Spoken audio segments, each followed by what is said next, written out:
മടിയാൻ വന്നിട്ടുണ്ട്. പാലക്കോട് ഹാർബറിൽ തിരുതേന്റെ ലേലം വിളി പമ്പിളിയാന്ന്.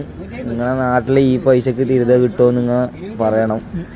കാരണം ഇവിടെ തിരുതക്ക് ഏകദേശം ഇത്ര പൈസ വരുന്നുണ്ട്. പിന്നെ ഇത് ഏകദേശം എത്ര കിലോ ഉണ്ടാവും പറയാം. രണ്ട് തിരുത ലാസ്റ്റ് എത്ര പൈസ വരെ പോകുന്നു നോക്കിക്കോ. രണ്ട് വലിയ തിരുതയാണ്.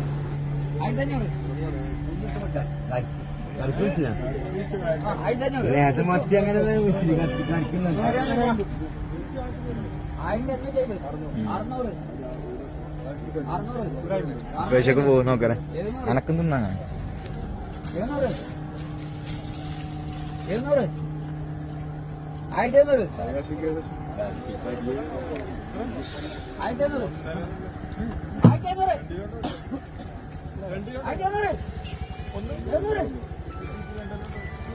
അപ്പൊ 1,100 കച്ചവടം.